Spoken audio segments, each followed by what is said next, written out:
Abba isaaniitii barsiise ibkolaa dhugaa seete cubbuu barte abbaa jalaa tanaaf waan hamaa dhiisi jennaan lolaan silaaf irraa teeyse isiif irra jalaa isaan beeyna gaafa dhufa miila qollaa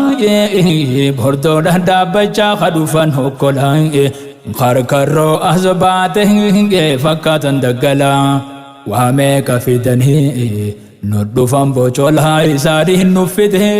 siirii fi falfalaa yaa'uuf teeysan galaa jaalatte jibbii yaa rabbi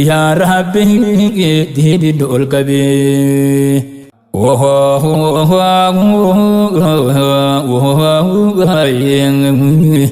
Abbaa isaaniitii barsiise ibkolaa dhugaa seete cubbuu barte abbaa jalaa tanaaf waan hamaa dhiisi jennaan lolaan silaaf irraa teeyse isiif irra jalaa isaan beeyna gaafa dhufa miila qollaa bordoodhaan dhaabbachaa ka dhufan hokkolaa karkarroo as baate fakkaatan daggalaa waa meeqa fidanii Nudufan bocolaa isaanii nuffite siirii fi falfalaa yaa'uuf teeysan galaa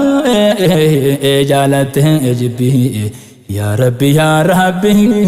diini nu ol qabee.